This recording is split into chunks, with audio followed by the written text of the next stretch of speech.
Rebirth of doctor devil episode 3। कशिश के दिल की धड़कन तेज हो गई। उसने कभी नहीं सोचा था कि कोई उसका नाम इतना जेटली लेगा। पहली बार उसे सचमुच ऐसा लग रहा था कि उसका नाम बहुत ही अच्छा है और बुलाने में काफी अच्छा लगता है, जैसा कि बचपन में एक बार उसकी माँ ने कहा था। कशिश, सचमुच ये नाम काफी अच्छा था। कशिश शांति से बैठी हुई थी और उसे अपना हाथ पकड़ने दे रही थी और उसका नाम बुलाने दे रही थी। वो कंप्लीटली भूल गई थी कि वो बस खुद को इम्प्रेस करने के लिए मौका देने के लिए मानी है रणविजय के साथ, ना कि इतनी जल्दी प्रोग्रेस करने के लिए।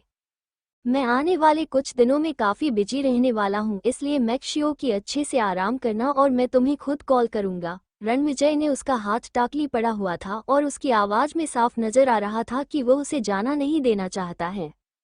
ऑलराइट, कशिश ने धीरे से कहा और वो काफी सबमिसिव नजर आ रही थी। रणविजय मुस्कुराया और उसकी आंखें डिप और कैप्टिवेटिंग थी। कशिश अपना हाथ तो पीछे खींचना चाहती थी, उसने सब कुछ कह दिया था जो उसे कहने की जरूरत थी और अब वक्त आ गया था उसके गाड़ी से बाहर जाने का। मगर रणविजय ने उसका हाथ नहीं छोड़ा, बल्कि उसकी पकड़ उसके हाथ पर और भी ज्यादा मजबूत हो गई। अगले फ्राइडे के लिए अपना शेड्यूल क्लियर रखना। क्यों, क्या कुछ होने वाला है? ये सुनकर रणविजय थोड़ी देर के लिए हिचकिचाया, फिर उसने हाँ में सर हिलाते हुए कहा, मगर कुछ ज्यादा इम्पोर्टेंट नहीं है। तो फिर क्या तुम मुझे मना करना चाहती हो? रणविजय ने उसकी तरफ देखना शुरू किया और उसकी आंखें डिप और बहुत ही ज्यादा ब्राइट थी, जिसे देखकर कशिश ने अपने लिप्स दबाते हुए कहा, हम कहाँ जाने वाले हैं? रणविजय मुस्कुराया हल्का सा और बोला, मैं निशांत को भेज दूंगा तुम्हें पिक करने के लिए। ऑलराइट, कशिश मान गई, मगर रणविजय ने उसका हाथ अभी भी नहीं छोड़ा था। कशिश ने हेल्पलेसली उन दोनों के हाथों को देखा और उसे ऐसा फील हुआ जैसे उन दोनों के हाथ ग्लू से चिपक गए हों और अलग ही ना हो पा रहे हो। मैं बस थोड़ी देर और तुम्हारा हाथ पकड़े रहना चाहता हूँ, क्योंकि मुझे पता है कि अगली बार तुम्हारा हाथ पकड़ना इतना आसान नहीं होगा। रणविजय ने शायद उसके मन में चल रही बातों को समझकर जवाब दे दिया, जिसे सुनकर कोशिश हैरान हो गई। क्या रणविजय को दिमाग पढ़ना भी आता है? एक लीडर के तौर पर कशिश स्मार्ट लोगों को काफी ज्यादा अप्रिशिएट करती थी और वो उसका एम्प्लॉय होता है तो और भी अच्छी बात थी। लेकिन जब से वो रणविजय मिली थी, कई बार ऐसा होता था जब वो खुद के ही जजमेंट पर सवाल उठाना शुरू कर देती थी। कुछ वक्त कुछ ज्यादा ही स्मार्ट होना भी अच्छी बात नहीं है। उसने फाइनली अपना हाथ पीछे खींचा और उसका चेहरा लाल और शर्म से भरा हुआ था। मुझे अब गाड़ी से बाहर जाना है। ये सुनकर रणविजय ने उसका हाथ छोड़ दिया और शांति से उसकी तरफ देखने लगा। ऑलराइट, जाओ और केयरफुल रहना, भीगना मत, अभी अभी ठीक हुई हूँ, बीमार पड़ जाओगी। कशिश और ज्यादा नहीं हिचकिचाई और उसने जल्दी से गाड़ी का दरवाजा खोला, लेकिन बाहर से आती उस ठंडी हवा और बारिश ने कशिश को कुछ सेकंड के लिए पोंछ कर दिया। वो कब से एक वार्म जगह पर थी और अचानक से वो फिर से ठंडी दुनिया में वापस आ गई है। निशांत ने जल्दी से कशिश को एक अम्ब्रेला दिया और उसे भीगने नहीं दिया। उसका दिल जो थोड़ी देर पहले कोल्ड फील हो रहा था, अचानक से उसे थोड़ी सी वार्मथ मिल गई। बी केयरफुल मिस कशिश, निशांत की आवाज में रिस्पेक्ट साफ नजर आ रही थी और उसकी आंखें नर्वसली उसके ऊपर टिकी हुई थी, जैसे उसे सच में चिंता हो कि वो कोई छोटी गलती कर देगी। थैंक यू, कशिश ने कहा और झुककर गाड़ी से बाहर निकली और उसने जल्दी से दरवाजा बंद कर दिया। गाड़ी का दरवाजा बंद होते ही बाहर की ठंडी हवा अंदर आना बंद हो गई और गाड़ी के अंदर का टेम्परेचर धीरे धीरे बढ़ने लगा। रणविजय गाड़ी में बैठा हुआ था और उसकी आंखों में एक जेंटल लाइट थी और उसके होठों के कोने हल्के से ऊपर की तरफ मुड़ गए। ये लड़की कितनी क्यूट है। वही 1-2 दिन की छुट्टी लेने के बाद कशिश ने रितिका को कॉल किया, ये बताने के लिए कि वह हॉस्पिटल से डिस्चार्ज हो गई है, और यह खबर सुनते ही रितिका थोड़ा सा उदास हो गई। तुम हॉस्पिटलाइज थी और मैं तुमसे सिर्फ एक ही बार मिलने आई और तुम डिस्चार्ज भी हो गई, और तुमने हॉस्पिटल से निकलने से पहले मुझे पहले क्यों नहीं बताया? क्या तुम मुझे गिल्टी फील करवाने की कोशिश कर रही हो? हाँ, अगर तुम्हें गिल्टी फील होता है तो मुझे फ्री में डिनर करने को मिलेगा, है ना? कशिश में हंसते हुए कहा और अचानक उसे ऐसी फीलिंग आई कि उसकी लाइफ इतनी भी खराब नहीं है। रितिका जो अपने ऑफिस में बैठी हुई थी, वो कशिश की लाइट हार्टेड टोन सुनकर हैरान हो गई, क्योंकि उसे लगा था कि कशिश जैसी जिद्दी इंसान को इस ट्रॉमा से बाहर निकलने के लिए अनडाउटेडली काफी लंबा वक्त लगने वाला था। वो कुछ अच्छी अच्छी बातों के साथ पहले से ही तैयार थी, क्योंकि उसे पता था कि उस सच ने कशिश को इस हद तक तोड़ा होगा कि वो शायद ठीक से जोड़ने में सालों लगा देगी। भले ही सब लोग ये सच समझते थे, लेकिन जब ऐसी चीजें आपके साथ हो तो कोई भी आपके इमोशंस नहीं बांट सकता था। उसने कशिश की उदास होने की उम्मीद की थी, इसलिए उसकी ऐसी टोन सुनकर आज वो काफी हैरान हो गई थी। मगर यह उसके लिए एक अच्छा सरप्राइज था। बस खाने की बात है ना, तुम्हारे पास अगर ऐसी एबिलिटी है कि तुम खा के रेस्टोरेंट को बैंकक्रप्ट कर दो तो फिर मैं तुम्हें ज्वाइन करूंगी। बुरी बात है मेरे पास अभी तक ये पावर नहीं। कशिश अपने हाथ में फोन लिए हुए बाथरूम से बाहर आई और खिड़की के बाहर देखने लगी, जहां दिन में ही पूरी तरह से अंधेरे में बदल चुका था। वैसे तुम उस हर्ष के बच्चे की कंपनी में जॉब छोड़ने के बारे में कब सोच रही हो? ऋतिक ने थोड़ी देर सोचने के बाद फाइनली पूछ लिया। मुझे उम्मीद है कि तुम जल्दी ही हमारे साथ काम करोगी, मगर मैं किसी जल्दबाजी में नहीं हूँ। मैं बस चाहती हूँ कि तुम जल्द से जल्द उन लोगों से अपने सारे रिश्ते खत्म कर दो। मैं बातें क्लियर कर देती हूँ, मैं जानती हूँ कि तुम हर्ष को कभी माफ नहीं कर सकती। उसने तुम्हारे 8 सालों के रिश्ते को धोखा दिया है। वो एक हिपोक्रीट है और उसे कियारा जैसी डबल फेस और चुड़ैल लड़की के साथ ही होना चाहिए। कशिश की आवाज से गुस्सा बढ़ता हुआ गुस्सा साफ समझ में आ रहा था, मगर एजुकेटेड होने की वजह से वो हर्ष को लेकर गलियां नहीं दे पाई। उसकी बात सुनकर कशिश थोड़ा उदास हो गया। 8 साल, सबको पता था कि 8 साल का रिश्ता इसी तरह नहीं छोड़ा जा सकता, मगर कियारा के लिए हर्ष ने सच में ऐसा कर दिखाया। उसने गहरी सांस ली, अपनी आंखें बंद की उसके अंदर की उदासी को छुपाने के लिए, और फिर आंखें खोलते हुए गहरी सांस छोड़कर बोली, मैं जानती हूँ, मैं कल नौकरी छोड़ दूंगी। ऑलराइट, रितिका ने एक जवाब दिया। रितिका ओवर टाइम कम कर रही थी, इसलिए उन दोनों ज्यादा देर बात नहीं की और कॉल कट हो गया। कशिश ने अपना फोन काफी टेबल पर रखा, अपने लिए ग्लास में पानी निकाला और खिड़की के पास जाकर खड़ी हो गई और बाहर धुंध में घिरे हुए शहर को देखने लगी। चारों तरफ लाइट धीमी थी और ट्रैफिक भी, लेकिन शहर पहले के मुकाबले काफी शांत नजर आ रहा था। वो चुपचाप वहां खड़ी थी और उसकी एक्सप्रेशन इंडिफरेंट थे। कशिश ने सोचा था कि हर्ष के धोखे के बाद से वो पूरी तरह से बिखर जाएगी। वो पहले ही से ही तैयार थी ऐसे दर्द के लिए जिससे उसे महसूस होगा कि उसके दिल को कोई टुकड़ों में काट रहा हो और खून ना रुक रहा हो। मगर वो ये सब कुछ बर्दाश्त कर लेंगी, क्योंकि उसने कसम खा ली थी कि वो अपने आप को तोड़ने का मौका दूसरों को सिर्फ एक ही बार देगी। मगर जितना उसने बुरा सोचा था यह उतना भी बुरा नहीं था। उसे बस थोड़ी सी तकलीफ हुई और अपने शरीर में थोड़ी सी नंबनेस फील हुई, और उसके अलावा कुछ नहीं। मगर वो इस बात से इनकार नहीं कर सकती थी कि जब भी वो हर्ष के बारे में अभी भी सोचती तो उसके मन में कुछ फीलिंग्स आ जाती थी। लेकिन इसके लिए उसने खुद को तैयार किया था, उसके मुकाबले में तो वो बहुत ही कम थी। पता नहीं क्यों उसे ऐसा एहसास हो रहा था, मगर वो इस बात को एडमिट नहीं करना चाहती थी। शायद वो उस डोमिनेटिंग आदमी की वजह से जो अचानक से उसकी लाइफ में घुस आया था। वो ना ही कह सकती थी और ना ही उसे इग्नोर कर सकती थी। उसकी प्रेजेंस ही काफी ज्यादा इंटेंस थी। ये पहली बार था उसकी जिंदगी में जो वो किसी ऐसे इंसान से मिली थी, और इस बात से वो काफी ज्यादा हैरान थी। अपना पानी खत्म करने के बाद कशिश ने अपना कप नीचे रखा और अपने हाथ में फोन लिए हुए बेडरूम की तरफ जाने लगी। उसने डिसाइड कर लिया था कि आज से वो एक फ्रेश स्टार्ट करेगी, एक दूसरी जिंदगी, और अब वो पीछे मुड़कर नहीं दिखेगी और ना ही खुद को पास्ट में फंसा कर रखेगी। अगली सुबह मंडे था। सब लोग शहर में अपने अपने काम पर जाने के लिए बिजी थी और कल की बारिश की वजह एक फ्रेश हवा चारों तरफ फैली हुई थी। कशिश ने ड्राइवर सीट की विंडो नीचे की और एक हाथ खिड़की के बाहर निकालकर एक हाथ से बहुत ही शांति से स्टीयरिंग व्हील कंट्रोल करते रही। उसके खूबसूरत सफेद हाथ खिड़की के बाहर लटके हुए थे और एक कैरेमल कलर की ट्रेंच कोट उसने अपनी बॉडी पर पहना हुआ था। उसके बाल उसके पीछे की तरफ बन में बंधे हुए थे, जो उसके लुक को बिल्कुल नीट और क्लीन बना रहे थे। एक पोकर फेस के साथ उसकी आंखें कोल्ड थी, मगर अंदर ही अंदर एक ऐसी शार्पनर थी जो एक अथॉरिटी और प्राइड का ऑरा महसूस करवाती थी। जब गाड़ी धीरे धीरे मल्होत्रा ग्रुप की बिल्डिंग की तरफ पहुंचने लगी तो कशिश ने खिड़की वापस बंद कर ली, दोनों हाथों से टाइटली स्टीयरिंग व्हील को पकड़ लिया और गाड़ी घुमाते हुए धीरे धीरे अंडरग्राउंड पार्किंग में लेकर गई। जब कशिश अपनी गाड़ी से अपने हाथ में चाबी और बैग लेकर बाहर आए तो एक तेज गाड़ी की हून उसे गराज में सुनाई दी। कशिश रुक गई और पीछे मुड़कर उसने देखा तो उसे हर्ष की रोल्स रॉयस उसके बगल से होकर वो गुजरती हुई दिखाई थी और थोड़ी दूरी पर जाकर पार्क हुई।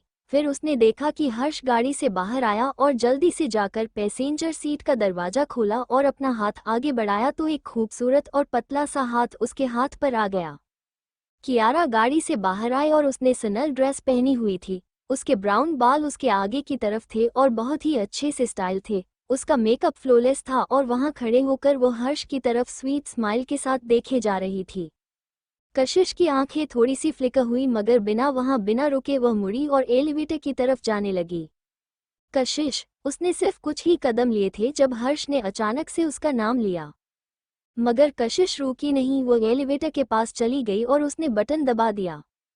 हर्ष और कियारा भी उसे क्लाजली फॉलो करते हुए पहुंचे और हर्ष की आवाज से फिर सुनाई थी, कशिश तुम डिस्चार्ज कब हुई और तुमने मुझे बताया क्यों नहीं? कशिश नहीं मुड़ी और उसकी पीठ उन दोनों की तरफ किए हुए ही उसने कोल्डली कहा, हमारा ऐसा कौन सा स्पेशल रिलेशनशिप है जो मुझे तुम्हें इन्फॉर्म करने की जरूरत थी? हर्ष के एक्सप्रेशन स्टिफ हो गए और एक एम्बारोसमेंट और कम्प्लेक्सिटी उसकी आंखों में दिखाई दी। कियारा ने उसके एक्सप्रेशन देखे और अपने लिप्स बाइट कर लिया और फिर से कशिश की तरफ देखा और वही अपने बगल में खड़ी कमजोर लड़की को देखकर हर्ष ने अपनी नज़रें कशिश के ऊपर से हटा ली और उसे एक कन्फर्टिंग स्माइल दी।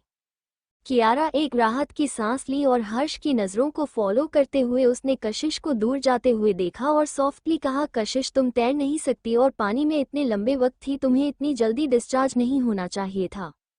कशिश को अचानक से एक अजीब से कोल्डनेस अपने आसपास महसूस हुई। बाकी शायद उसकी बातों का मतलब ना समझ सके मगर वो कैसे नहीं समझ सकती थी? कियारा उसे हमेशा याद दिलाने की कोशिश करती रहती थी कि भले ही हर्ष को पता था कि वो तैर नहीं सकती हैं और कियारा तैर सकती हैं मगर फिर भी हर्ष एक बार नहीं हिचकिचाया कियारा को पहले बचाने में उसके बदले। वो जिंदगी और मौत का फैसला था और जो पीछे छूट गया वो कितना पाथेटिक और उदासी भरा था, और वो पाथेटिक और उदासी भरा इंसान वह थी। शुरू में कियारा अपनी कोशिश में कामयाब भी हो जाती थी। यह मैटर आते ही कशिश को बहुत तकलीफ होती थी और दर्द भी होता था। लेकिन क्या वो हमेशा हमेशा के लिए इसी तकलीफ में जिएगी? क्या उसकी लाइफ खत्म हो जाएगी बिना हर्ष के? बिल्कुल भी नहीं।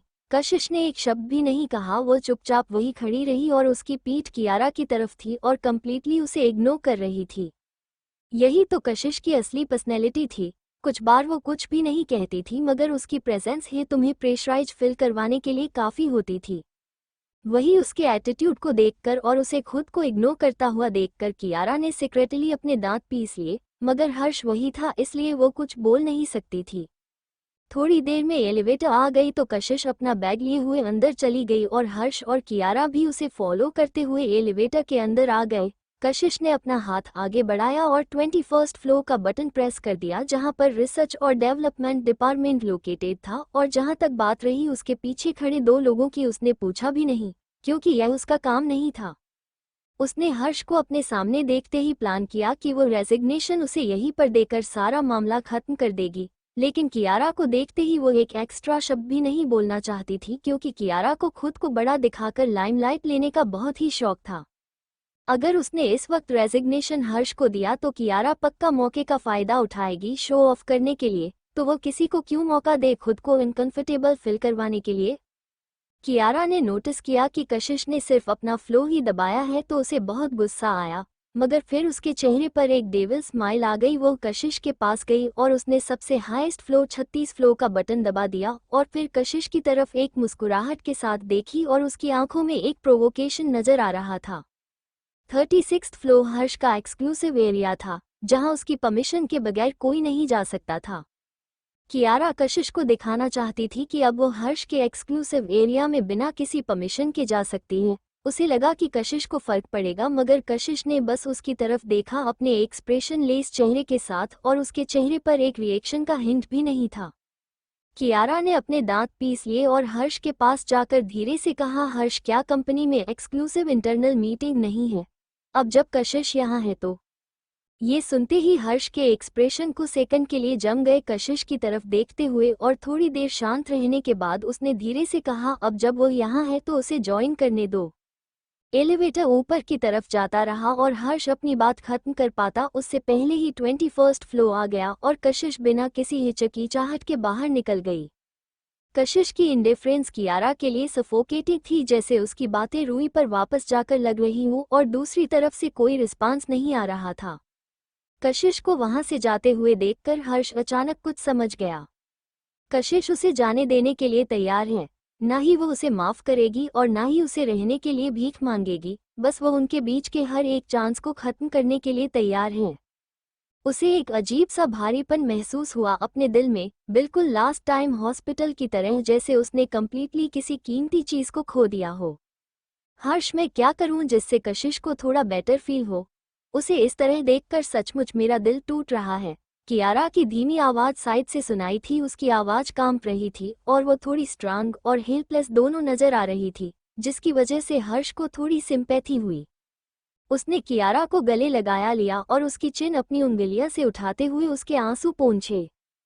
कियारा और भी ज्यादा उदास नजर आ रही थी। जब से मेरी बहन 3 सालों पहले अब्रॉड से वापस आई है, वो बस 2 से 3 बार घर आई है दादाजी से मिलने के लिए, और अब उसके पास कोई नहीं उसका ध्यान रखने के लिए। इसलिए मुझे सचमुच चिंता हो रही है कि क्या वो अकेले हैंडल कर पाएगी।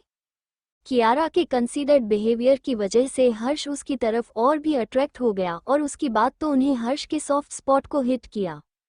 कशिश का उसके परिवार के साथ बिल्कुल भी अच्छा रिश्ता नहीं है, और अब वो उसे भी प्रॉपर्ली फेस नहीं करना चाहती। क्या वो सचमुच अकेले ठीक रहेगी? बस थोड़ा सा और इंतजार करो जब तक उसका गुस्सा कम नहीं हो जाता। उसके बाद मैं उससे ठीक से बात करूंगा, चिंता मत करना। कशिश हमेशा से ही एक सेंसिबल लड़की रही है, उसे थोड़ा वक्त दो, वो हमें समझ जाएगी। कियारा ने धीरे से सिसकी ली और हाँ में सर हिलाया। उसकी आवाज़ सॉफ्ट थी, मगर एक अजीब सी शैतानी मुस्कुराहट उसके चेहरे पर थी जब उसने कहा, मुझे भी यही उम्मीद है। 21 stone floor research and development department और पब्लिक रिलेशन डिपार्टमेंट दोनों ही था। कशिश अपना कोट निकालकर हाथों पर रखे हुए एलिवेटर से बाहर आई। उसका आउटफिट सख्त लग रहा था, मगर एक्चुअली काफी रिफाइंड था। उसने एक ब्लैक बिजनेस सूट पहना हुआ था जो उसके स्लिम फिगर को काफी अच्छे से कवर किया हुआ था, और उसकी ब्लैक पेंट बहुत ही निटली आयरन की हुई थी, जो उसके लंबे पैरों पर अच्छी लग रही थी। उसके फीचर्स फ्लॉलेस थे और उसके एक्सप्रेशन हमेशा की तरह कोल्ड, जो एक सिंपल और ऑफिशियल स्टाइल था कपड़े पहनने का। कशिश की खूबसूरती से कोई इनकार नहीं कर सकता था, लेकिन लोग एक ही चीज बार बार देखकर थक जाते हैं। वो हमेशा सेम हेयर स्टाइल रखती थी और सेम कपड़े पहनती थी। बहुत लंबे वक्त से उसने अपना एक्सपीरियंस कभी भी चेंज नहीं किया था। यहाँ तक कि दुनिया की सबसे खूबसूरत लड़की भी अनइंटरेस्टेड लगने लगती है लोगों को जब वो अपनी ड्रेसिंग पर बिल्कुल भी एफर्ट ना लगाए और सिर्फ काम पर ही फोकस हो। मगर उसके बावजूद भी 21st फ्लोर वाले एरिया में सब लोगों को उससे डर लगता था। पब्लिक रिलेशन डिपार्टमेंट और रिसर्च एंड डेवलपमेंट डिपार्टमेंट दो सबसे बिजी डिपार्टमेंट थे कंपनी के, और वह अकेले उन्हें मैनेज करती थी। उसके अंदर ताकत थी, हिम्मत थी, जिसकी वजह से उसके कलीग उसकी काफ़ी रिस्पेक्ट करते थे। जब कशिश अपनी हिल्स रिदम तरीके से टेप करते हुए हॉल में आए तो अभी अभी खाली दिखने वाला ऑफिस अचानक से बहुत ज़्यादा बिजी हो गया। अलग अलग लैंग्वेज में फ़ोन लगातार बजाने लगे और सारे एम्प्लॉयज अपने अपने काम को रिपोर्ट करने के लिए भागने लगे। बेसिक प्रोडक्ट का प्रोड्यूसमेंट में से development process, production process, packaging, public relation, कई सारी पार्टनर कंपनियां, उसके साथ अपॉइंटमेंट और प्रोडक्ट लॉन्च भी। कशिश बिना किसी एक्सप्रेशन के अपने ऑफिस में आए और उसने अपना सर उठाए हुए काफ़ी कॉन्फिडेंस के साथ कुछ लोगों के सवाल का जवाब सख्त आवाज में दिया। ये कुछ ऐसा था जो हर रोज फेस करती थी जब वो काम पर आती थी, तो इसलिए ये भी उसकी आदत बन गई थी। जब वो फाइनली अपने ऑफिस में आए तो उसे रियलाइज हुआ कि उसने ऑलरेडी पूरे ऑफिस का एक बार चक्कर लगा लिया है और उसके हाथों में अब डॉक्यूमेंट का ढेर था। उसने गहरी सांस छोड़ी, उन डॉक्यूमेंट को अपने डेस्क पर रखा और थोड़ा हेल्पलेस फील करने लगी। आज वो यहाँ काम करने नहीं आई थी बल्कि रिजाइन करने आई थी। अब वो क्या कर रही है? उसने एक बार फिर गहरी सांस छोड़ी, चेयर पर बैठी और उसने अपना कंप्यूटर ऑन किया और जल्दी से रेजिग्नेशन लेटर टाइप करना शुरू कर दिया। भले ही उसे इसे प्रोसेस भी करना था, लेकिन अगर ह्यूमन रिसोर्सेज डिपार्टमेंट ने इसे डायरेक्टली हैंडल कर लिया तो उसे दोबारा हर्ष को फेस करने की जरूरत नहीं पड़ेगी। उसने रेजिग्नेशन लेटर प्रिंट आउट किया और उसे एनवलप में डाला और डायरेक्ट ह्यूमन रिसोर्सेज डिपार्टमेंट की तरफ निकल गई। उसने ह्यूमन रिसोर्सेज डिपार्टमेंट के हेड के दरवाजे पर नॉक किया तो एक मैनेजर की अर्जेंट आवाज उसे अंदर से सुनाई दी। अब जब वो ठीक दरवाजे पर ही खड़ी थी तो दरवाजा जल्दी से खुला गया। एचआर का बॉस एक मिडिल एज आदमी था जिसका नाम तनवीर था। वह काफी ज्यादा इरिटेटेड नजर आ रहा था, लेकिन जब उसने सामने खड़ी कशिश को देखा तो वो कुछ सेकंड के लिए जम गया और जल्दी से उसे अपने ऑफिस से बाहर निकलते हुए बोला, तुम यहाँ क्या कर रही हो? एग्जीक्यूटिव मीटिंग स्टार्ट हो नहीं वाली है, चलो तुरंत कॉन्फ्रेंस रूम में। मगर मिस्टर तनवीर, मुझे आपसे किसी बारे में बात करनी है। कुछ भी है वो इंतजार कर सकता है, मीटिंग ज़्यादा इम्पोर्टेंट है, चलो यहाँ से हम लेट नहीं हो सकते। कशिश की भौहें आपस में सिकुड़ गई, लेकिन उसने बहस नहीं की। जब तक उसका रेजिग्नेशन प्रोसेस नहीं हो जाता वो अभी भी मल्होत्रा ग्रुप की एक बड़ी पोस्ट पर थी और मीटिंग अटेंड करना इसी का हिस्सा था। लेकिन जब उसने कियारा को मीटिंग रूम में देखा तो वो अपनी जगह पर कुछ सेकंड के लिए जम गई। कियारा कब से मल्होत्रा ग्रुप के टॉप एग्जीक्यूटिव का हिस्सा बन गई? जब कियारा ने भी उसे देखा तो उसकी खूबसूरत आंखों में एक चैलेंज दिखाई दिया जो सिर्फ वो दोनों ही समझ सकते थे। कशिश ने अपने लिप्स दबा लिया और उसे हमेशा की तरह एक कोल्ड लुक दिया और अपनी यूजुअल सीट की तरफ जाने लगी। कशिश हमेशा मीटिंग में सेम स्पॉट पर बैठी थी, खिड़की के पास, और हर्ष से ज़्यादा दूर नहीं। उसने पहले पहले इसी तरह कोई भी सिप चुन ली थी, लेकिन जैसे जैसे वक्त बिता, कोई भी कहीं भी क्यों ना बैठे मीटिंग में, मगर कोई भी उसकी सीट पर बैठने की हिम्मत नहीं करता था। जब कशिश अपनी सीट की तरफ जा रही थी तो सभी एग्जीक्यूटिव ने उसे ग्रीट किया। कुछ लोगों ने फॉर्मल तरीके से, कुछ लोगों ने कैजुअल तरीके से, मगर सब ने रिस्पेक्ट के साथ। जब कशिश ने पहली बार मल्होत्रा ग्रुप ज्वाइन किया था तो सब लोग अपनी नाक ऊंची करके उसे नीचा दिखाने में लगे हुए थे। उन्हें लगता था कि जब बिजनेस पूरी तरह से बर्बाद होने की कगार पर है तो मदद के लिए कशिश को कंपनी में लेकर आना और भी बुरा साबित हो सकता है। लेकिन उन लोगों को हैरानी तब हुई जब उसने मल्होत्रा ग्रुप को धीरे धीरे आगे की तरफ बढ़ाना शुरू कर दिया। उन्हें याद था कि कैसे कशिश ने मिस्टर मल्होत्रा को एक प्रेस कॉन्फ्रेंस करने के लिए मनाया ताकि वो लोग पब्लिक से माफ़ी मांगे और प्रॉमिस करें कि फिर से उनके प्रोडक्ट में कोई भी गलती नहीं होगी। और यह एक ऐसा मूव था जिसने कंपनी को पूरी तरह से बर्बाद होने से बचा लिया था। कशिश एक के बाद एक बड़े कदम उठाती गई, जैसे कि लोगों से माफ़ी मांगना, उनके साथ अच्छे रिश्ते बनाना, सारे पुराने इन्वेस्टर्स जो भाग गए थे उन्हें नए ऑफर्स के साथ बुलाकर लेकर आना। वो एक बहुत ही रिस्की मूव की तरह था और बहुत ही ज़्यादा मेहनत लगी उस चीज़ में, कोई उसके बारे में सोचने की भी हिम्मत नहीं कर सकता था उस वक्त। करना तो दूर की बात है, मगर कशिश ने कर दिखाया था। बाद में उसने एक परफ्यूम डेवलप किया जिसका नाम सिंपली यू रखा, जो फैशन वर्ल्ड में आते ही सेंसेशन क्रिएट कर चुका था। और आज 3 साल बीत जाने के बाद भी वो मल्होत्रा ग्रुप का बेस्ट सेलर था। जो भी कदम कशिश उठाती थी वह दिखता था कि वो एक पीआर एक्सपर्ट और परफ्यूमर के तौर पर काफ़ी टैलेंटेड है। धीरे धीरे सारे डाउट और शक जो उसके ऊपर लोगों ने किए थे वो जेन्युइनली एडमिरेशन और रिस्पेक्ट में बदल गया। और वही हर्ष के बगल में खड़ी कियारा की आंखों में एक इंटेंस गुस्सा और नफरत दिखाई दे रही थी, लेकिन उस जलन और नफरत के साथ साथ एक प्राउड और सेटिस्फेक्शन वाला लुक भी था। कशिश कुछ भी क्यों ना कर ले, आखिर में वही अल्टीमेट विनर होगी और हर बार होती है, और कभी यह बात नहीं बदल सकती। इनफैक्ट अगर वो लोग कशिश को नहीं जानते तो सब लोग कियारा के मीटिंग रूम में होने से कंफ्यूज हो जाते हैं। वो लोग कियारा को जानते थे, वो इंडस्ट्री में 5 सालों से थी। भले ही वो बहुत बड़ी सुपरस्टार नहीं थी, लेकिन वो इस वक्त सबसे हॉटेस्ट एक्ट्रेस और पल्स एंटरटेनमेंट की टॉप स्टार थी। पल्स एंटरटेनमेंट सक्सेना परिवार की कंपनी थी और वो अपनी बेटी को प्रमोट करने के लिए हर तरीका इस्तेमाल करते थे, तो इसमें गलत ही किया था। वो सचमुच खूबसूरत थी, पतली थी, हमेशा अच्छे से कपड़े पहनती थी और उसका डेमोनो बहुत ही अच्छा था। वो अपने स्कूल डेज से ही काफ़ी पॉपुलर थी, जो एकेडमिकली और आर्टिस्टिक तरीके से दोनों में ही एक्सीलेंट थी। अगर वो लोग सक्सेना परिवार की जगह होते तो वो लोग और भी ज़्यादा प्रमोट करते हैं उसे। सब लोगों का अटेंशन फिर से कियारा के ऊपर चला गया। कोई उसकी खूबसूरती की तारीफ कर रहा था तो कोई उसके डोमोनो की, और कुछ लोग तो ये भी कह रहे थे कि उन्हें उसके जैसे ही बेटे या फिर बेटी चाहिए। आपस में बातें होने की आवाज़ रूम में फैली हुई थी, मगर वो क्लियरली कियारा के कानों तक पहुंच रही थी, जिसकी वजह से वो और भी ज़्यादा घमंड में मुस्कुराई। लेकिन सामने वालों के लिए वो एक स्वीट मुस्कुराहट थी। वही कशिश ने अपना सर नीचे झुकाया हुआ था और तनवीर का दिया हुआ नोटबुक और पेन लेकर उसमें कुछ लिखे जा रही थी, जैसे उसे इन सब बातों से कोई फर्क ना पड़ रहा हो।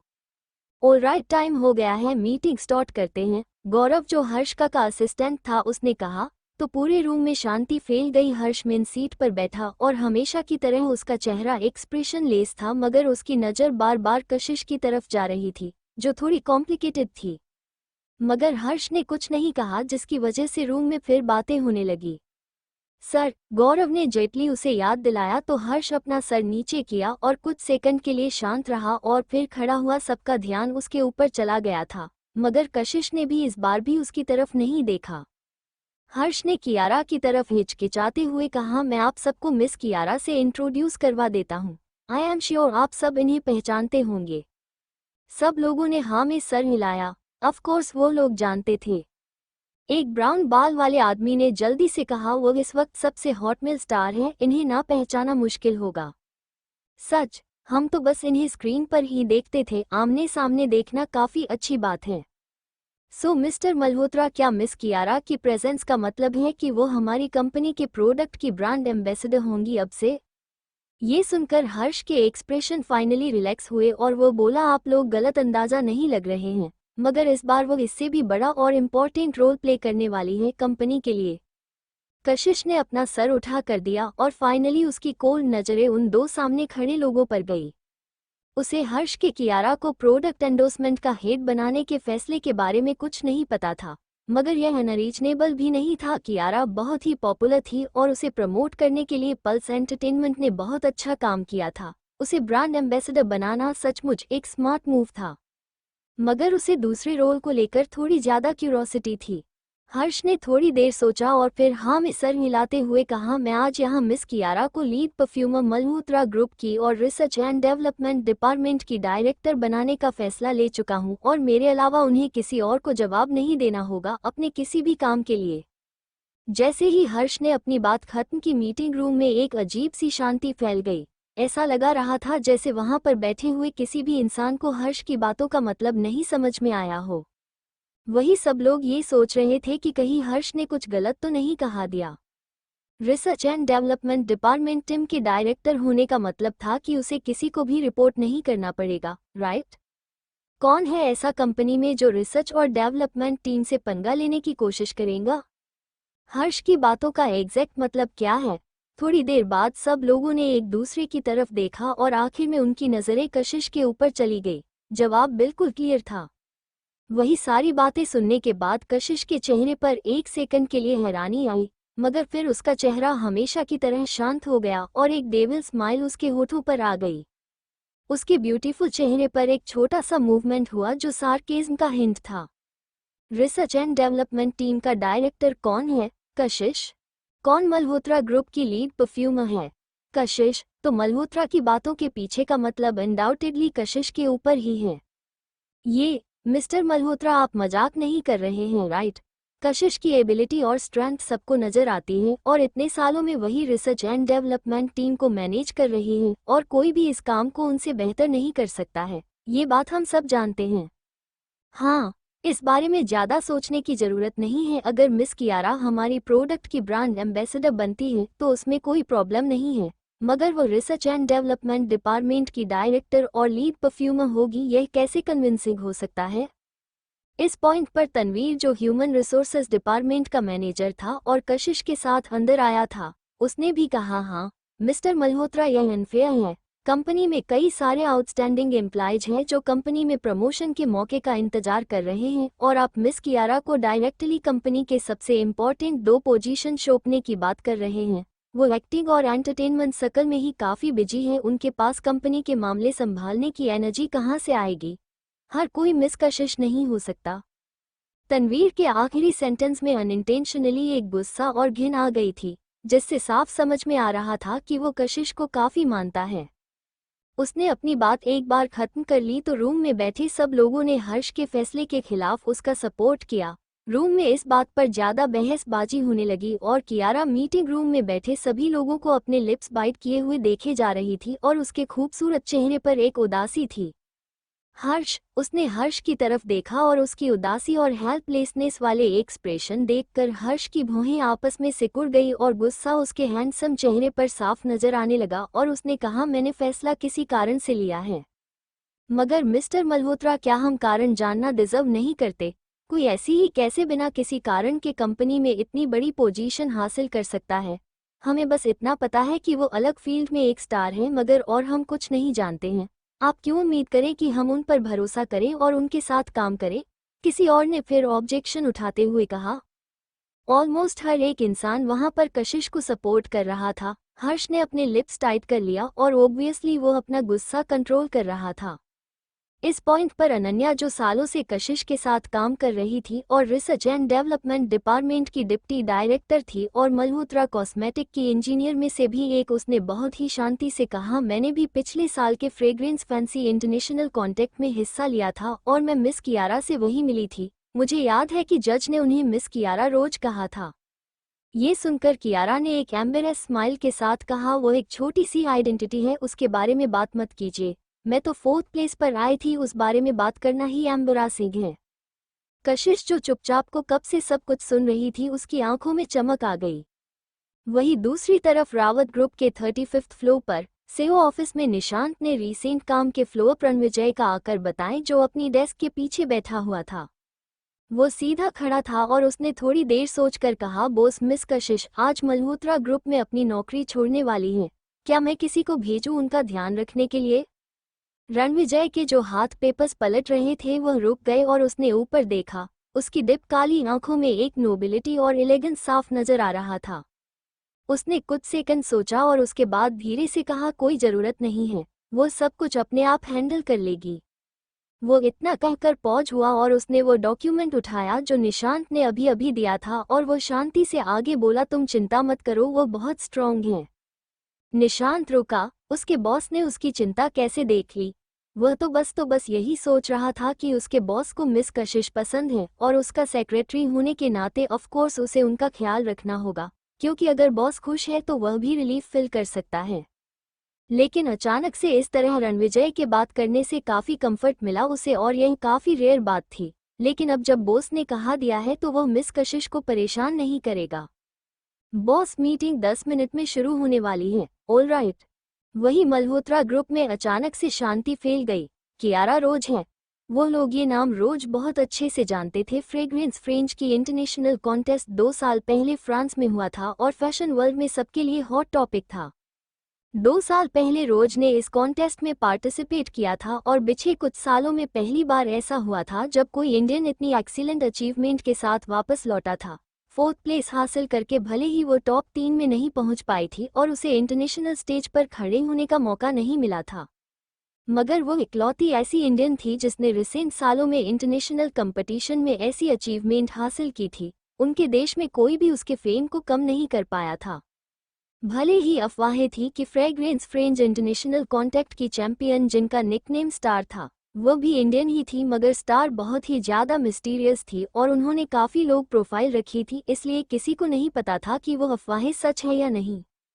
वैसे भी वो लोग मिस्टीरियस स्टार को देखने का सपना भी नहीं देखा सकते थे। रोज को ही देखना उनके लिए काफी था। स्टार उनकी पहुंच से बहुत ही ज्यादा दूर थी। किसने सोचा था कि कियारा ने इंटरनेशनल फ्रेग्रेंस कंपटीशन में हिस्सा भी लिया, यहाँ तक कि 4th प्लेस भी हासिल कर लिया। लगता है कि वो मल्होत्रा ग्रुप में अपनी जगह लेने के बारे में 2 साल पहले ही प्लान कर चुकी थी। वही कशिश अपने आप को सार्कास्टिकली हंसने से रोक नहीं पाई। वो अपने आप पर ही हंस रही थी कि वो दुनिया की सबसे बेवकूफ़ इंसान है।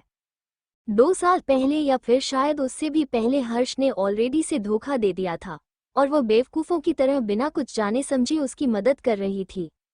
वही सबके उसके खिलाफ उठती हुई आवाज़ों को कम पड़ता हुआ देखकर कियारा शैतानी मुस्कुराहट के साथ मुस्कुराई। कशिश की तरफ देखते हुए उसे बहुत ही खुशी मिल रही थी।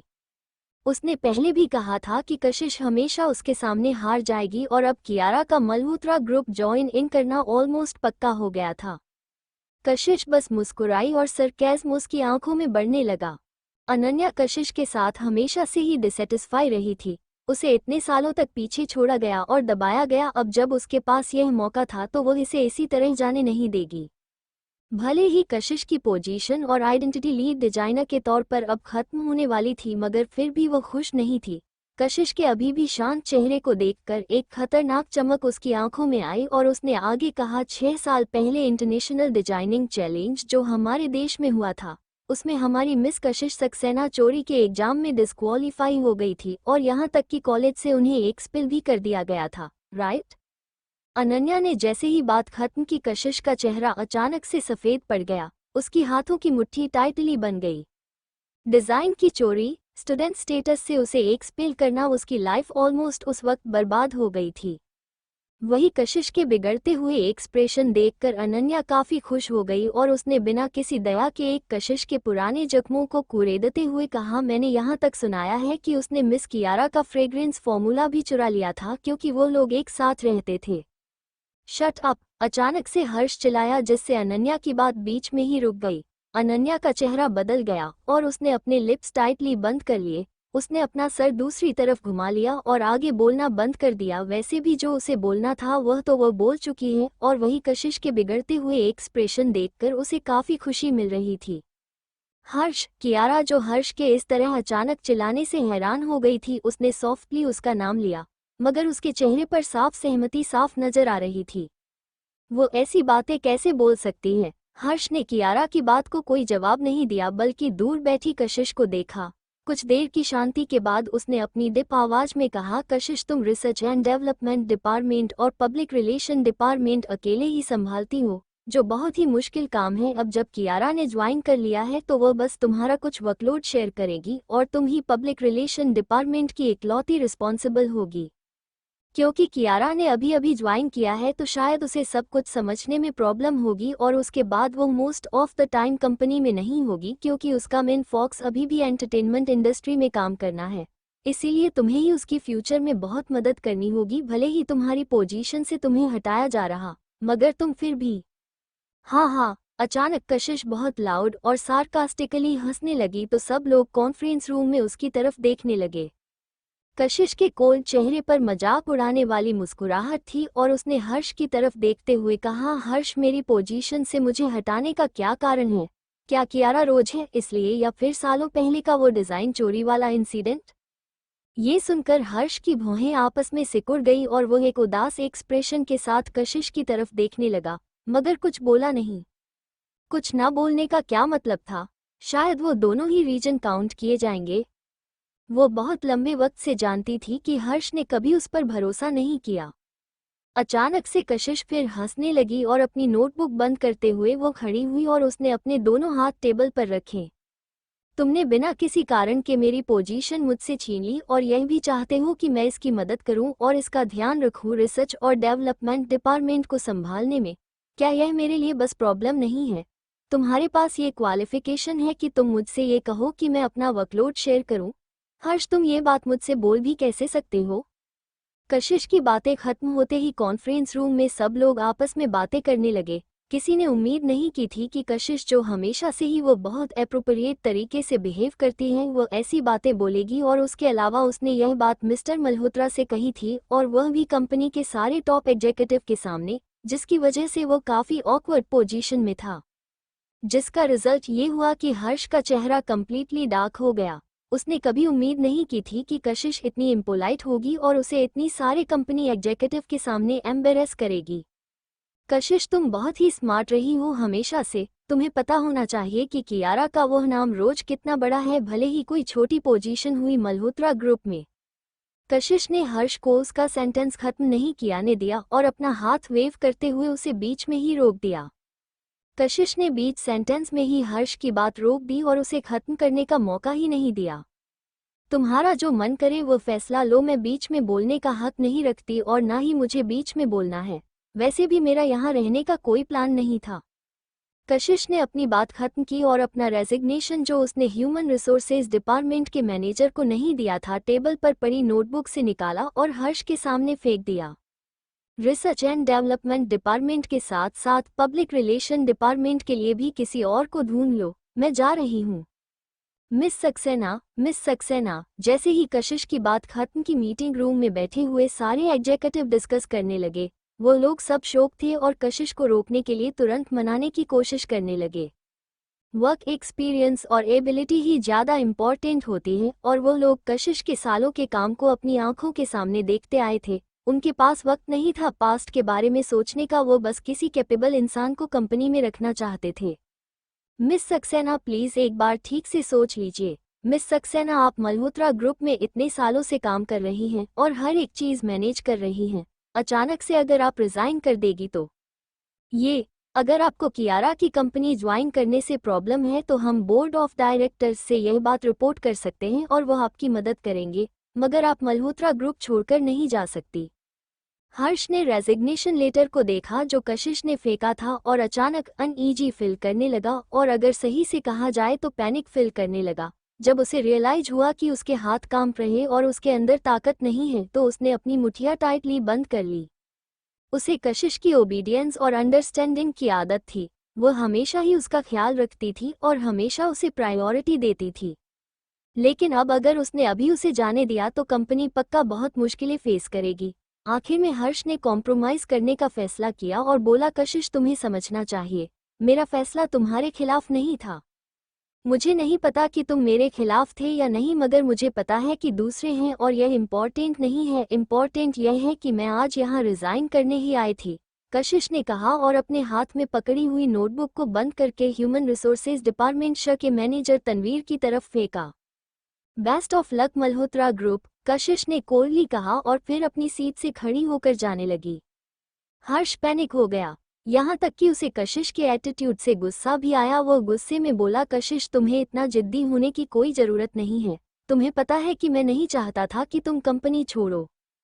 कशिश जो ऑलरेडी कॉन्फ्रेंस रूम के दरवाजे तक पहुंच गई थी, अचानक रुक गई और उसने मुड़कर हर्ष की तरफ देखा और उसकी कोल्ड नजरों ने हर्ष को पीछे हटने पर मजबूर कर दिया। जिद्दी, उसकी आवाज कोल्ड और मजाक से भरी हुई थी। हर्ष, तुम मेरे ऊपर ऐसा लेबल कैसे लगा सकते हो? तुम्हारा हर एक डिसीजन हमेशा सही और मैं कशिश हमेशा गलत और सबसे क्लूलेस। इस मोमेंटम पर कशिश के हाथ कॉन्फ्रेंस उनके दरवाजे पर थे और उसने कोल्डली कहा, तुम जो चाहो वह मेरे ऊपर लेबल लगाओ या फिर जो चाहो वह सोचो, मगर तुम मानो या ना मानो तुम्हें मेरा रिजर्वेशन लेटर आज एक्सेप्ट करना होगा और मुझे रोकने की कोशिश मत करना, क्योंकि मैंने कभी भी ज्वाइन करते वक्त मल्होत्रा ग्रुप के साथ कोई लेबर कॉन्ट्रैक्ट साइन नहीं किया था। और याद रखना, अगर मैं मल्होत्रा ग्रुप को खड़ा कर सकती हूँ तो बर्बाद भी कर सकती हूँ। कशिश ने अपनी बात खत्म की और कंप्लीटली हर्ष के चेहरे के शॉक और पैनिक को इग्नोर करते हुए दरवाजा खोला। कॉन्फ्रेंस रूम में बैठे हुए बाकी एग्जीक्यूटिव तुरंत खड़े हुए उसे रोकने के लिए। मिस सक्सेना प्लीज रुक जाइए, मगर एक तेज बैंग की आवाज के साथ कॉन्फ्रेंस रूम का दरवाजा कशिश ने बंद कर दिया और उसका जाना बहुत ही ज्यादा सख्त और बड़ा फैसला था। पूरे कॉन्फ्रेंस रूम में तहलका मचा हुआ था। कशिश के जाने के बाद सब लोगों का ऐसा फील हो रहा था जैसे आसमान गिर रहा हो। कोई भी कियारा के कंपनी में आने से खुश नहीं था और अब उनके अंदर कियारा के लिए गुस्सा और ब्लेम बढ़ता जा रहा था। अगर ये लड़की नहीं होती तो कभी भी कशिश कंपनी छोड़कर नहीं जाती। वही कियारा गुस्से की वजह से कांप रही थी और उसके खूबसूरत चेहरे की एक्सप्रेशन बहुत ही ज्यादा खराब थे। वही कशिश के रेजिग्नेशन की खबर आग की तरह पूरे मल्होत्रा ग्रुप कंपनी में फैल गई थी। जब वो अपने ऑफिस में आए तो कई सारे लोगों ने उसे घेर लिया और उसका मन बदलने की कोशिश करने लगे, मगर कशिश इस बार डिटरमिनेंट थी और उसने किसी की एडवाइस नहीं ली। ऑफकोर्स कुछ लोग थे जो उसका मजाक भी उड़ा रहे थे, मगर कशिश को इस बात से कोई फर्क नहीं पड़ा। जब तक उसने सबको मनाया और सारा काम खत्म करके अपने ऑफिस में पहुंची तब तक कि कियारा और हर्ष ऑलरेडी वहां पर थे। कियारा हर्ष के बगल में खड़ी थी और बहुत ही क्लियर तरीके से सारे एम्प्लॉय को इंस्ट्रक्शंस दे रही थी, मुझे ये डेस्क या फिर कैबिनेट नहीं चाहिए, मुझे ब्रांड न्यू परफ्यूम मटेरियल चाहिए और पुरानी फाइल को रिप्रेजेंटेड करो और बुक्स को रिपर्चेस करो। उसके बाद उसने हर्ष की तरफ देखकर मुस्कुरा कर कहा, सॉरी, मुझे बस दूसरे लोगों की चीजें इस्तेमाल करना अच्छा नहीं लगता। हर्ष ने भी उसकी तरफ मुस्कुरा कर देखते हुए कहा, कोई प्रॉब्लम नहीं है, सब कुछ वैसा ही होगा जैसा तुम चाहती हो। कशिश ने कोल्डली उनकी तरफ देखा और उसे ऐसे फीलिंग आ रही थी कि हर्ष और कियारा का बिहेवियर आज कुछ गड़बड़ है। वह एक नोटिसेबल इग्नोरिंग थी। क्या दिन में खड़े होकर सपना देख रहे हो, काम करो। हर्ष ने हिचकिचाते हुए एम्प्लॉयज की तरफ देखा तो उसकी भौहें आपस में सिकुड़ गई और उसने उन्हें डांटते हुए कहा, तो एम्प्लॉयज ने एक दूसरे की तरफ और उन्हें नहीं समझ में आ रहा था कि वह लोग क्या बोले। तुम लोग, जूली, एक शांत आवाज उन्हें सुनाई दी। सब लोगों ने मुड़कर दरवाजे की तरफ देखा, जहां से कशिश चलती हुई जूली के पास आई। मैडम, क्या तुम्हारे पास लाइटर है? कशिश ने एक्सप्रेशनलेसली पूछा। हाँ, जूली ने एक लाइटर निकालकर उसे दिया। कशिश ने लाइटर लिया, कैबिनेट खोला और उसमें से फोल्डर निकालकर हर्ष के पास जाते हुए बोली, यह वह परफ्यूम की रेसिपीज हैं जो मैंने इतने सालों में रिसर्च करके तैयार किया है। वो सब यहीं पर हैं जो इस्तेमाल हो चुके हैं और जो नहीं भी इस्तेमाल हुए हैं वह भी। क्या करने की कोशिश कर रही हो तुम? हर्ष की आंखें हल्की सी छोटी हो गई और वो हल्का डरते हुए कशिश की तरफ देख रहा था। कशिश ने वापस उसकी तरफ देखा और हर्ष के सामने ही उसने उन सारी फाइल्स को आग लगा दी। आग उनके चेहरे पर साफ नजर आ रही थी और यह सीन बहुत ही ज्यादा खतरनाक था।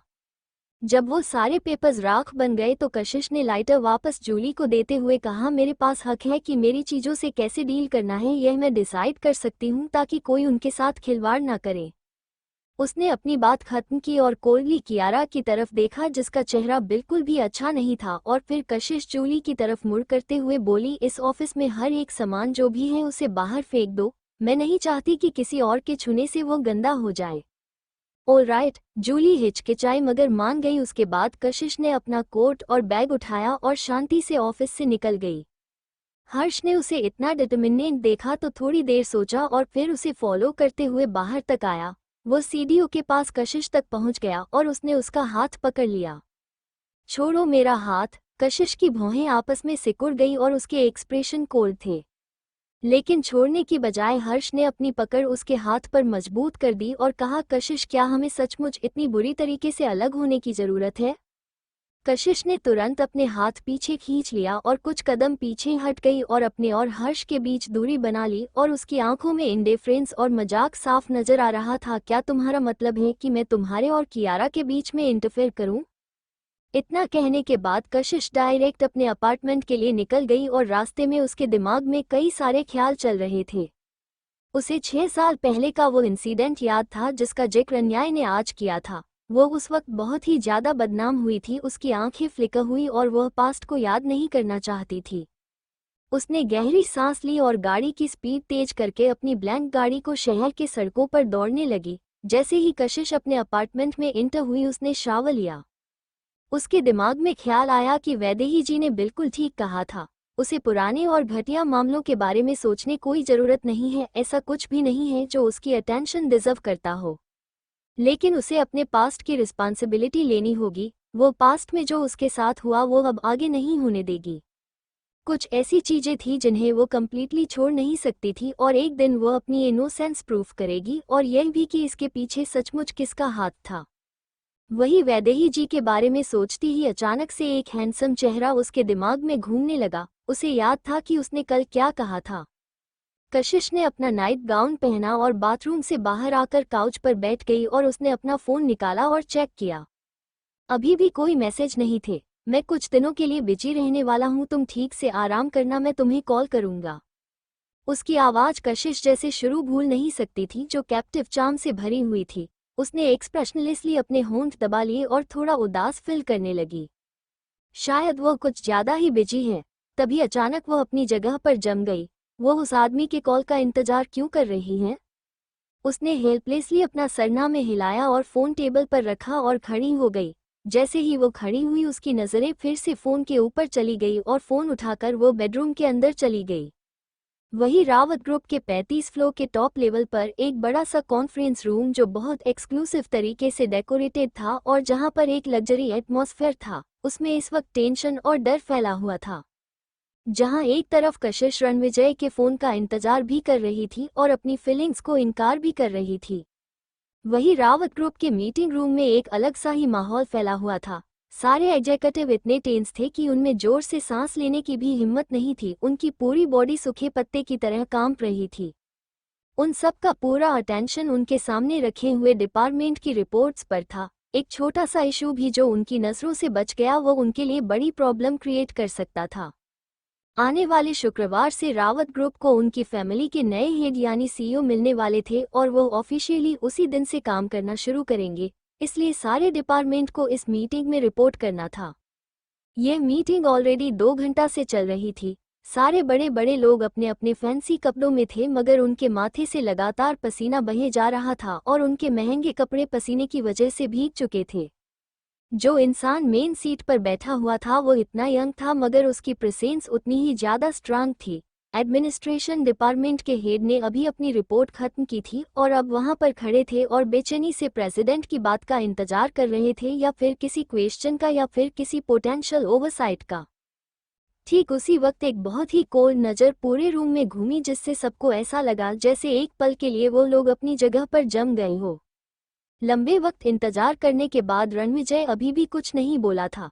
पूरे रूम में शांति फैली हुई थी और एडमिनिस्ट्रेशन डिपार्टमेंट के हेड कीपर कांपने शुरू हो गए थे और उसने रिक्वेस्टिंग नज़रों से निशांत की तरफ देखा, जो रणविजय के बगल में बैठा हुआ था। निशांत ने अपने लिप्स बाइट करते हुए खड़ा हुआ और फिर रणविजय के पास आते हुए धीरे से याद दिलाया, सर।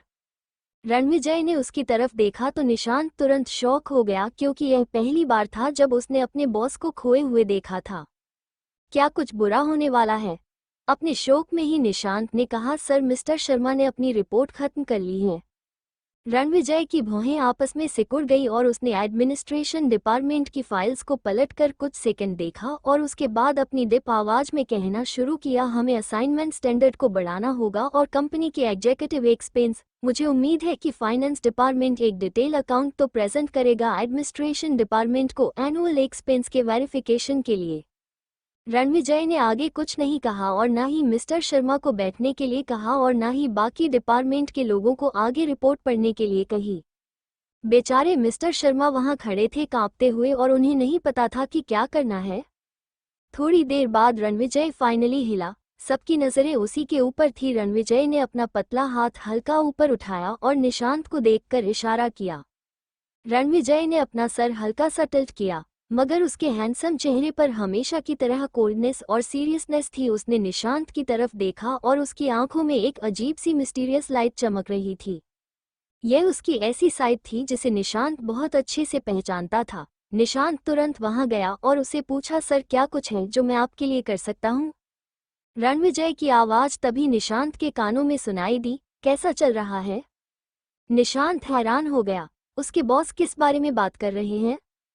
उसे पता था कि उसके बॉस को ज्यादा बोलना पसंद नहीं और वो शॉर्ट में ही पूछते हैं, मगर इतने सालों से उनका सेक्रेटरी होने के नाते वो पूरी तरह क्लूलेस तो नहीं हो सकता, राइट? निशांत ने तुरंत जवाब नहीं दिया तो रणविजय ने फिर उसकी तरफ देखा और उसकी नज़रों को महसूस करके निशांत को अपनी रीढ़ की हड्डी तक ठंडक महसूस हुई। अब जब बॉस उसकी तरफ ऐसे देख रहे थे, इसका मतलब है कि उन्होंने यह इशू पहले भी डिस्कस किया है।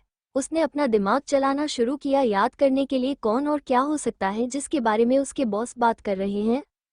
क्या वो कोई काम है या फिर कोई इंसान या फिर कोई लड़की? लड़की? अचानक से निशांत के दिमाग में क्लिक हुआ, ये पक्का उनके बारे में ही होगा। हाँ, बिल्कुल उनके बारे में ही होगा। वही होगी, उनके अलावा और कोई हो ही नहीं सकता। मिस कशिश, पक्का। मगर थोड़ी देर पहले बॉस ने कहा था कि वो सब चीज़ों को अपने आप हैंडल कर सकती हैं और वो चिंता ना करें, तो अब वो ये सवाल क्यों पूछ रहे हैं? उसे तो पता ही नहीं है कि मिस कशिश क्या कर रही है और कैसे कर रही है। बॉस, बात यह है कि ये पहली बार था जब निशांत रणविजय के सामने कुछ नहीं बोल पा रहा था। वो कैसे इस सवाल का जवाब दे? ये पहली बार था जब वो किसी लड़की से डील कर रहा था जो उसके बॉस के साथ थी। उसे सचमुच कोई आइडिया नहीं था। वही उसकी तरफ से जवाब न आता देखकर रणविजय की भौहें आपस में सिकुड़ गई। निशांत ने अपना सर और भी नीचे झुका लिया और बहरा हुआ फील कर रहा था। क्या फिर मुझे मीटिंग के बाद उन्हें जाकर चेक करना चाहिए? ये सुनकर रणविजय ने उसकी तरफ देखा तो निशांत ने तुरंत अपनी बातें बदलते हुए कहा, मैं अभी चेक करके आता हूँ। ऑलराइट। रणविजय फाइनली रिलैक्स हुआ और उसने अपने हाथ में पकड़े हुए डॉक्यूमेंट देखना शुरू किया। नर्वसली निशांत मुड़ा और जल्दी से कॉन्फ्रेंस रूम की तरफ जाने लगा। इस इंसिडेंट के बाद से निशांत ने डिसाइड कर लिया था कि वो क्लोजली मिस कशिश से जुड़ी हुई हर एक चीज को मॉनिटर करेगा, उनके खाने, सोने और बाथरूम जाने जैसी पर्सनल चीजों को छोड़कर। इस मूवमेंट पर वो अपने और अपने बॉस की बातें याद करने लगा। मिस कशिश को लेकर मीटिंग से पहले की चिंता करने की कोई जरूरत नहीं है, ये बोलकर उसके बॉस अपने आप को ही भरोसा दिला रहे थे। ये सोचकर निशांत अपने आप को अंदर ही अंदर हंसने से रोक नहीं पाया। वो सचमुच अपने बॉस से पूछना चाहता था कि यह फीलिंग होती कैसी है। 10 मिनट बाद निशांत कॉन्फ्रेंस रूम में काफी सख्त चेहरे के साथ वापस आया। मीटिंग रूम का एटमॉस्फेयर काफी ज्यादा भारी था और जैसे ही वो अंदर आया उसे एक अजीब सी कोल्डनेस महसूस हुई। ऑब्वियसली उसके बॉस को कुछ इश्यूज मिल गए होंगे रिपोर्ट में। निशांत चुपके से अंदर आया और उसने कुछ बातें रणविजय के कान में कहीं। उसने बस छोटे शब्दों में कशिश के रेजिग्नेशन के बारे में रणविजय को बता दिया और जब निशांत ने अपनी बात खत्म कर ली तो रणविजय के चेहरे के इनडिफरेंट और सख्त एक्सप्रेशन थोड़े से शांत हुए। ज्यादा बदलाव नहीं आया था मगर पूरे कॉन्फ्रेंस रूम का एटमॉस्फेयर अचानक से थोड़ा ज्यादा रिलैक्स हो गया, जिसे देखकर सब लोगों ने सीक्रेटली एक दूसरे की तरफ देखा। भले ही उन्हें नहीं पता था कि निशांत ने बॉस के कान में क्या कहा है, मगर फाइनली उन्हें सांस लेने का मौका मिला। वही निशांत भी सीक्रेटली हैरान हो गया। क्या उसे किसी तरह की ट्रिक मिल गई है अपने बॉस का गुस्सा शांत करने के लिए? उसने कभी नहीं सोचा था कि कोई उसके बॉस जैसे इंसान जिसे लड़कियों से डील करना बिल्कुल भी पसंद नहीं है, वो एक्चुअली किसी लड़की में इंटरेस्टेड होंगे और वह भी इस हद तक। रणविजय ने अपना सर नीचे झुकाकर अपने हाथ में पकड़े हुए डॉक्यूमेंट को देखा। सबको लगा कि मीटिंग कंटिन्यू होगी मगर कुछ सेकंड बाद वह खड़ा हुआ और शांति से बोला, मीटिंग खत्म, और वहां से चला गया। हो क्या रहा है? जब से उनके नए बॉस देश में वापस लौटे थे हर एक मीटिंग घंटों तक चलती थी और लंच ब्रेक के बाद वापस दोपहर में कंटिन्यू होती थी। अभी तो मीटिंग शुरू हुए 3 घंटे भी नहीं हुए हैं और नहीं लंच ब्रेक हुआ है, तो अचानक से मीटिंग खत्म कैसे हो गई? वही निशांत रणविजय के पीछे नहीं निकला बल्कि पीछे ही रहा रणविजय के सीट पर रखे हुए डॉक्यूमेंट को ठीक करने के लिए, और वही रणविजय को कॉन्फ्रेंस से जाता हुआ देखकर सब लोगों ने निशांत को घेर लिया। निशांत, क्या तुमने अभी अभी कोई $multi-billion कॉन्ट्रैक्ट साइन किया है? सर, इतना ज्यादा खुश हो गए तो उस कॉन्ट्रैक्ट का अमाउंट पक्का बिलियन में शुरू होगा, राइट? हम इस बार किस कंपनी के साथ काम करने वाले हैं? निशांत ने सारे डॉक्यूमेंट समेटे जेटली टेबल पर टेप किया और उन्हें सीधा करके ऑर्गेनाइजर कर दिया और एक मीनिंगफुल स्माइल उसके सीरियस चेहरे पर आ गई, जिसे देखकर सब लोग और नजदीक आ गए और वो उस छुपे हुए सीक्रेट को जानना चाहते थे जिसने उनकी जान बचा ली थी। मगर निशांत ने शांति से कहा, ये कोई सचमुच की कंपनी डील नहीं है। अगर स्ट्रिक्टली कहा जाए तो इसे एक सोल प्रोप्राइटर कह सकते हैं। निशांत की यह बात सुनते ही पूरे मीटिंग रूम में एक अजीब सी चुप्पी फैल गई। Sole proprietor? सब लोग हैरान थे। ऐसा कैसे पॉसिबल हो सकता है? वो लोग रावत ग्रुप हैं। क्या वो लोग एक्चुअली किसी सोल प्रोप्राइटर के साथ बिजनेस करने वाले हैं? भले ही यह इम्पॉसिबल नहीं था, लेकिन इस तरह की डील छोटी कंपनियां करती थी और उनकी कंपनी में भी नीचे के लोगों करते थे। यह बात सीईओ तक कैसे पहुंचे गई? और सीईओ का रिएक्शन देखकर, किस तरह की डील है जो बॉस छोटी पर ऑपरेटर के साथ करना चाहते हैं? ये सवाल सुनकर निशांत के चेहरे पर डेविल स्माइल आ गई। किस तरह की डील है? प्यार, ऑफ कोर्स, और क्या हो सकता है? हाँ, अगर यह डील सोल प्रोपोटर के साथ हो रही है तो बड़ी डील भी हुई तो सिर्फ कुछ मिलियन की होगी, राइट? सिर्फ कुछ मिलियन? ये तो कहना मुश्किल था कि उसके बॉस के दिल में मिस कशिश की क्या जगह है। भले ही बाकी सबको नहीं पता था मगर निशांत बहुत अच्छे से जानता था। सीईओ हर एक मीटिंग अटेंड करते हैं, कौन सी मीटिंग इम्पॉर्टेंट नहीं होगी? रावत ग्रुप के सीनियर मैनेजमेंट की मीटिंग की हर एक मिनट की कीमत का अंदाजा लगाना इम्पॉसिबल था। एक छोटी सी मिस्टेक भी डिपार्टमेंट के रिपोर्ट में उन्हें करोड़ों का नुकसान करवा सकती थी, शायद उससे भी ज्यादा। लेकिन अब उसके बॉस ने मीटिंग मिस कशिश की वजह से जल्दी बंद कर दी। अगर इस बात को सचमुच प्राइस में तोला जाए तो वेट अ सेकंड, लेकिन मिस कोशिश ने तो सक्सेसफुली अपना काम खत्म कर लिया है, तो सर को तो चिंता नहीं करनी चाहिए। तो अचानक से उन्होंने मीटिंग क्यों खत्म कर दी?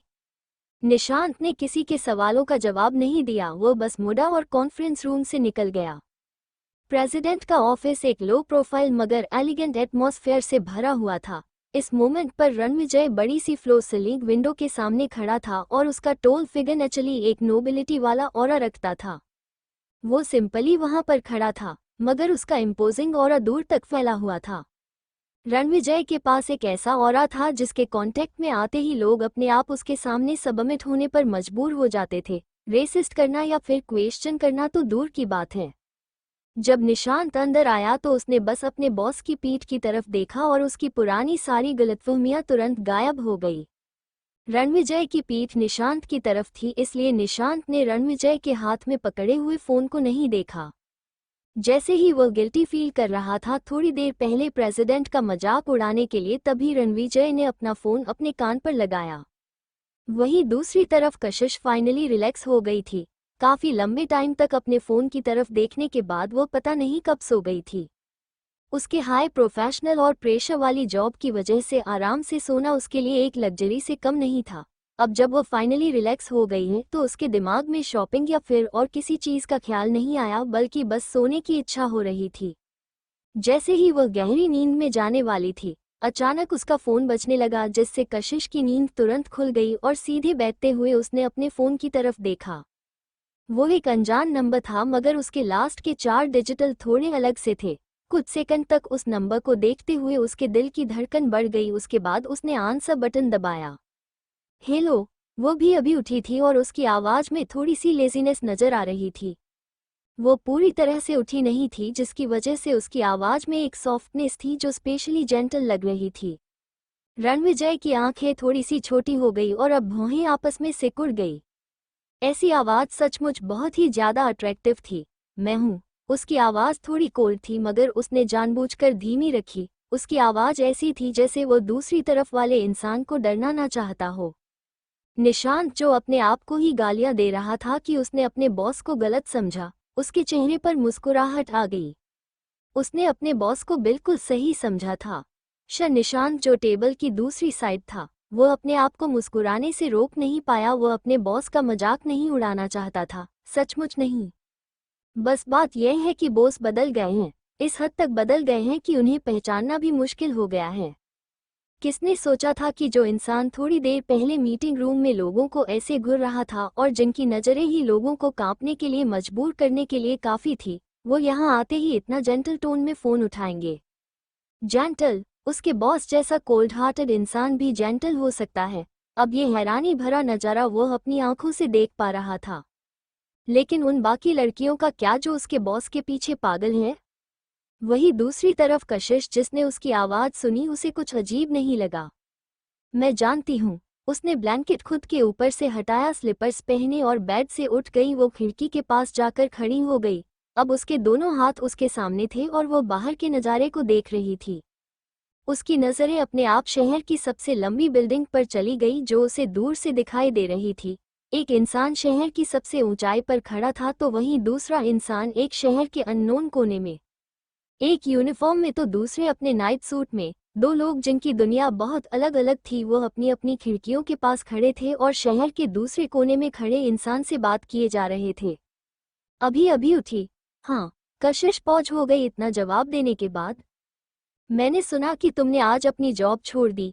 वही निशांत, जो रणविजय के पीछे खड़ा था, उसने कुछ नहीं कहा। उसके बॉस को ऑलरेडी क्या हुआ है ये सब पता है, मगर ऐसे नाटक कर रहे हैं जैसे वो कुछ जानते ही नहीं। बिल्कुल चालाक लोमड़ी की तरह हैं। जैसे ही यह ख्याल निशांत के दिमाग में आया, वो खुद हैरान हो गया। वो कैसे इतनी डिसरिस्पेक्ट के साथ अपने बॉस के बारे में सोच सकता है। वही कशिश को याद आया कि उसने यह बात उस दिन वैदेही जी के घर पर कही थी और रणविजय भी वहां था, इसलिए यह नॉर्मल सी बात है कि उसे पता है। हाँ, मैंने छोड़ दी। रणविजय ने हल्का से मुस्कुराते हुए कहा, यह बहुत अच्छी बात है। कशिश कुछ नहीं बोली। लंच किया? रणविजय ने 2 सेकंड की चुप्पी के बाद पूछा। कशिश ने अपने टेबल पर रखे हुए घड़ी की तरफ देखा जिसमें 12 बजे रहे थे और कहा, अभी तक नहीं किया है। मैं बिजी हूँ। ये सुनते ही निशांत की आंखें हैरानी से बड़ी हो गई। ऑफिस बहुत ही बड़ा और शांत था, तो दूसरी तरफ वाली फोन की आवाज भी क्लियर सुनाई दे रही थी। ये किस तरह का जवाब हुआ? सामने से लड़की बोली कि उसने लंच नहीं किया है और आप बोल रहे हैं कि आप बिजी हैं। सर, फ्रेंकली कहा जाए तो आपको इस तरह तो गर्लफ्रेंड मिलने से रही। निशांत ने यह बात मन में सोची, मगर उसकी बोलने की हिम्मत नहीं हुई। कशिश भी रणविजय की बातों से हैरान हो गई। वो अनकॉन्शियसली हकलाने लगी और फिर उसने जल्दी से जवाब दिया, तो फिर तुम तो क्यों, क्या तुम मेरा फोन कट करने वाली हो? कशिश की बातें बीच में ही रुक गई और उसने कहा, मगर तुमने कहा कि तुम बिजी हो, तो तुम घर पर ही लंच करने का प्लान कर रही हो? कशिश ने अपना सर मसाला। उसे ऐसा फील हो रहा था कि इस आदमी से बात करके ही वो थक जाएगी। उसे इस आदमी के ख्याल ही समझ नहीं आते थे। मैं बाहर जाने का प्लान नहीं कर रही हूँ, घर पर ही कुछ खा लूंगी। ओके, मैं समझ गया। अब दोनों तरफ लंबी चुप्पी फैली हुई थी। थोड़ी देर बाद रणविजय की आवाज फिर से धीमी और सॉफ्ट सुनाई दी, तुम पहले कॉल कट करो। कशिश पॉज हो गई और उसके बाद उसने कहा ओके। उसके बाद उसने अपना फोन नीचे रखा और कॉल कट कर दिया। कॉल कट हो गया तो निशांत साइलेंटली सीधा हो गया। रणविजय ने कटे हुए कॉल को देखा और पीछे मुड़ा तो उसका चेहरा हमेशा की तरह सख्त सीरियस और एक्सप्रेशन लेस था। सर, जो नॉर्थ में मॉल का कंस्ट्रक्शन था वो ऑलमोस्ट कंप्लीट हो गया है।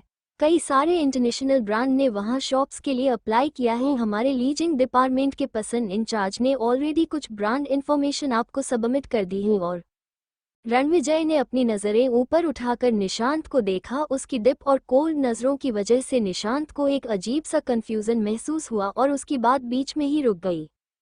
उसकी इंस्टिंक्ट उसे बता रही थी कि इस वक्त बोलने का ठीक टाइम नहीं है। वही कशिश ने कॉल कट किया और एक गहरी सांस ली और रणविजय से बात करने के बाद उसे काफ़ी थका हुआ फील हो रहा था। वो अपने आप को बेवकूफ़ नहीं समझती थी और इतने साल कॉम्पिटिटिव सोसाइटी में रहने की वजह से वो थोड़ी चालाक भी हो गई थी। मगर पता नहीं क्यों रणविजय से बात करते वक्त उसे इतना स्ट्रगल करना पड़ता था हमेशा ही। वो इसी कॉल का इंतजार कर रही थी सोने से पहले। कॉल पर कुछ भी बात क्यों ना हुई हो, अब वो खत्म हो गया था और कशिश को अचानक ऐसा फील हुआ जैसे उसका आने वाला टाइम पूरा ब्लैंक हो गया और उसके पास कुछ करने के लिए ही नहीं बचा। ये कैसी फीलिंग है? उसे ऐसा फील हो रहा था जैसे उसके पास आगे कुछ है ही नहीं। अपेरेंटली कहा जाए तो उसे फ्री टाइम अच्छा नहीं लगता था। जब वो बिजी होती थी तो उसे ऐसा फील होता था कि उसके पास किसी चीज़ की कमी नहीं है, लेकिन जब वो अकेली होती थी तो उसे ऐसा फील होता था जैसे उसके पास कुछ भी नहीं है। ये खालीपन उससे बर्दाश्त नहीं हो रहा था। उसने एक गहरी सांस ली और टाइम की तरफ देखा और बेडरूम से निकलकर लिविंग रूम में पहुंची और रैंडमली टीवी पर न्यूज़ चैनल लगा दिया। उसे काफ़ी ज़्यादा बोर फील हो रहा था। वो अभी अभी उठी थी और अपने पैर क्रॉस करके सोफे पर बैठी हुई थी। उसकी एक एल्बो आर्मरेस्ट पर थी और फोरहेड उसके हाथ पर। उसकी आंखें आधी खुली हुई थी और वो फिर से सोने ही वाली थी। अगर डोर बेल की आवाज़ से उसकी नींद नहीं खुली होती तो वह वही सोफे पर सो जाती। लेकिन कौन इस टाइम उससे मिलने आ सकता है? रितिका। वो जानती थी कि रितिका बहुत ही ज़्यादा बिजी है और एक फ़ोन करने का भी उसके पास टाइम नहीं है। तो फिर कौन हो सकता है दरवाजे पर? उसने अपने बिखरे हुए बालों में उंगलियां फिराई और कंफ्यूजन में दरवाजे की तरफ जाने लगी। मगर जैसे ही उसने दरवाजा खोला, बाहर खड़े इंसान को देखकर वो बहुत ही ज्यादा शॉक हो गई। निशांत ने 2 बैग्स पकड़े हुए थे जिसमें से कुछ हरी सब्जियां साफ नजर आ रही थी और शायद वो ग्रोसरी का सामान था। निशांत ने उसकी तरफ एक जबरदस्ती और स्टिफ स्माइल के साथ देखा जो कशिश को थोड़ा डरावना लगा रहा था। वो निशांत से कुछ बार मिली थी और उसके एक्सप्रेशन हमेशा ही शांत होते थे जैसे वो एक रोबोट हो। ये पहली बार था जब उसने उसे मुस्कुराते हुए देखा था और उसकी मुस्कुराहट अजीब सी लग रही थी। वही निशांत को बहुत कुछ कहना था मगर वो बोल ही नहीं पा रहा था। वो यहाँ आया उससे पहले ही उसने वो आइडिया अपने दिमाग से निकाल दिया था जो उसके दिमाग में बॉस के ऑफिस में आया था कि उसके बॉस को कभी कोई गर्लफ्रेंड नहीं मिलेगी। वो गलत था। ऐसा कुछ नहीं है इस दुनिया में जो उसके बॉस ना कर पाए। बस बात यह है कि उसके बॉस पहले ये सब कुछ करना नहीं चाहते थे। भले ही मिस कशिश को देखकर लगता है कि वह आसानी से उनकी गर्लफ्रेंड नहीं बनेगी, लेकिन उसके बॉस के एक्शंस को देखकर उसे ऐसी फीलिंग आ रही थी कि ज़्यादा वक्त नहीं लगेगा उन्हें रिलेशनशिप में आने में। पिछले कुछ दिनों के उसके बॉस के एक्शंस ने उसका दिल भी वार्म कर दिया था। एक आदमी का। वही अपने बॉस की फ्यूचर वाइफ को अपनी तरफ वियर्ड नज़रों से देखते हुए पाकर निशांत ने ऑकवर्डली हाँ में सर हिलाते हुए कहा, गुड आफ्टरनून मिस कशिश। कशिश को भी थोड़ा ऑकवर्ड फील हो रहा था मगर फिर भी उसने पॉलिटली वापस सर हिला दिया और फिर धीरे धीरे उसकी नज़रें साइड पर गई। रणविजय जो टोल था वो अपना एक्सपेंसिव सूट पहने हुए अपने एयरवेस्टिक ऑरा के साथ साइड में खड़ा था। उसकी चमकती हुई आंखें मिस्टीरियस थी और उसका हैंडसम चेहरा एक्सप्रेशनलेस। जैसे ही कशिश ने पूरा दरवाजा खोलकर उसकी तरफ देखा, उसका दिल बहुत तेजी से धड़कने लगा। लेकिन उसे अचानक रणविजय की आंखों में एक कोल्डनेस दिखाई दी। रणविजय की प्रेजेंस ने कशिश को थोड़ा हैरान कर दिया था, लेकिन जो उसकी आंखों में एक अजीब सा गुस्सा था उसकी वजह से उसका मूड थोड़ा खराब हो गया। क्या उसने कुछ गलत किया है?